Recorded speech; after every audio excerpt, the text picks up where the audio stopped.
ഇന്നിപ്പോൾ ബ്രേക്ക്ഫാസ്റ്റിന് ഞാൻ ഓട്ടടയും മുട്ടക്കറി ഉണ്ടാക്കാൻ കേട്ടോ പ്ലാൻ. ഇതുമൊരു ഭയങ്കര ഇഷ്ടമാണ് കേട്ടോ. അപ്പോൾ ഇതും മാത്രമേ ഉള്ളൂ. അതുകൊണ്ട് പിന്നെ വേറെ ഓപ്ഷൻസ് ഒന്നും നോക്കുന്നില്ല. പിന്നെ എൻ്റെ ഹസ്ബൻഡിനും ഇഷ്ടമാണ്, ഭയങ്കര ഇഷ്ടമാണ്. അപ്പോൾ പിന്നെ ഞാൻ വേഗം കിച്ചണിക്ക് വരികയാണ് കേട്ടോ. കിച്ചണിക്ക് ഞാൻ ഇതുമൂന്ന് മദ്രസക്ക് പറഞ്ഞു വെച്ചിട്ട് കുറച്ച് നേരം ഇങ്ങോട്ട് കിടക്കും. അതാണ് എല്ലാം പിന്നെ സമയം പോകാൻ കാരണം കേട്ടോ.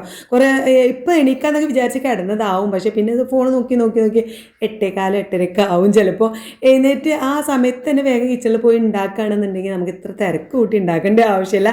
പക്ഷേ അങ്ങനെ നിന്ന് നേരം വൈകി. ഇപ്പോൾ ഞാൻ വേഗം ഉണ്ടാക്കുകയാണ്. ഒരടുപ്പത്ത് മുട്ട പുഴുങ്ങാൻ വെച്ചിട്ടുണ്ട്, ഒരടുപ്പത്ത് ഓട്ടട ചുടുന്നുണ്ട്, ഒരടുപ്പത്ത് ഉള്ളി വാട്ടുന്നുണ്ട്. അങ്ങനെ മൂന്നും പെട്ടെന്ന് ചടപടിയുള്ള പരിപാടികളാണ് കേട്ടോ.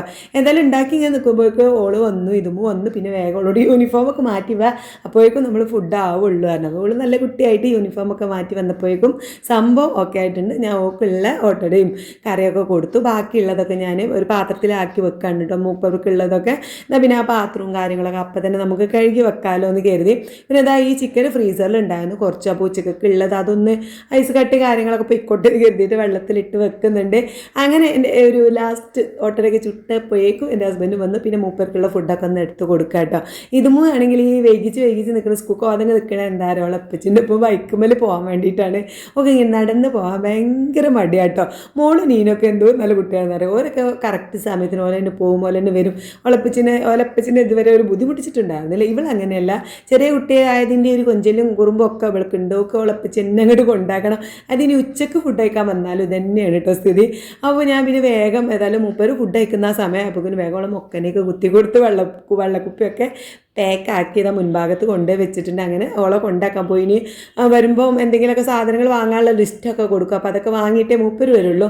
അത് കഴിഞ്ഞതാണ് ഞാൻ നല്ലൊരു ചായ കുടിക്കാമെന്ന് വിചാരിച്ച് ഇതും പോയതിന് ശേഷം കേട്ടോ ഞാൻ ചായ കുടിക്കുക. കാരണം രാവിലെ എനിക്കങ്ങനെ ബ്രേക്ക്ഫാസ്റ്റ് ഫുഡോ കാര്യങ്ങളൊന്നും വേണ്ട. നല്ലൊരു ചായ കിട്ടിയാൽ അത് മാത്രം മതി. അപ്പോൾ അത് എനിക്ക് കുടിക്കുന്നത് കുറച്ച് സമാധാനത്തിൽ കുടിക്കണം. അത് ഒരു ഫോണൊക്കെ ഇങ്ങനെ കടുപ്പത്തിൽ ഇങ്ങനെ ഇച്ചിരി ഇങ്ങനെ കുടിച്ച് ഇരിക്കണം. അതുകൊണ്ടാണ് ഞാൻ ഇതും പോയിട്ടാണ് അതിനൊക്കെ നിൽക്കാറുള്ളത്. പിന്നെ കുറച്ച് അവൾ പോയി കഴിഞ്ഞാൽ ക്ലീനിങ് പരിപാടി കുറച്ചുണ്ടാവുമല്ലോ. അപ്പോൾ മൂപ്പര് കഴിച്ച ഫുഡിൻ്റെ പ്ലേറ്റും കാര്യങ്ങളൊക്കെ ഉണ്ടായിരുന്നു, അതും പിന്നെ ബാക്കിയുള്ള പാത്രം കഴുകാനുള്ളതൊക്കെ സിങ്കിലിട്ട് ബാക്കി എല്ലായിടത്തും ഒന്ന് നനച്ച് തെടിച്ച് വൃത്തിയാക്കി പാത്രങ്ങളൊക്കെ കഴുകി വെച്ചത് അടുക്കളയൊക്കെ ക്ലീൻ ആക്കിയിട്ടുണ്ട്. ഇനി നമുക്കൊരു ചായ ഉണ്ടാക്കാം. അപ്പോൾ ഞാൻ ഇവിടെ ഞങ്ങളുടെ സ്ഥിരമായിട്ട് ഗുഡ് ലൈഫിൻ്റെ പാൽ തന്നെയാട്ടോ വാങ്ങാറുള്ളത്. അത് ഇട്ട് ചായ ഉണ്ടാക്കി ഇപ്പം നമ്മുടെ സാധാ മിൽമ പാലിലൊക്കെ ചായ ഉണ്ടാക്കുമ്പോൾ എനിക്കൊരു കടുപ്പ് ഇങ്ങോട്ട് കിട്ടാത്ത പോലെയാണ് കേട്ടോ. അപ്പം ഞാൻ വേഗം ചായക്കുണ്ടെങ്കിൽ ഇനി എന്താ ആ പാത്രം വരെ ഒന്ന് കഴുകി വെച്ചിട്ടാണ് ഞാൻ പോകുന്നത്. ഇനി അതൊക്കെ ഒന്ന് കുറിച്ച് ഒരു 10 മിനിറ്റ് അങ്ങനെ ഇരിക്കും. പിന്നെ അലക്കാൻ ഇട്ടിട്ടുണ്ട് വാഷിംഗ് മെഷീനിൽ. അതൊക്കെ തോരടാനും കാര്യങ്ങളൊക്കെ ഉണ്ട്. എന്തായാലും ഞാൻ ചായ കുടിക്കട്ടെ. ബാക്കി വിശേഷങ്ങളായിട്ട് അടുത്ത വീഡിയോ കാണാം. ഇന്നത്തെ വീഡിയോ ഇത്രയേ ഉള്ളൂ. Bye bye.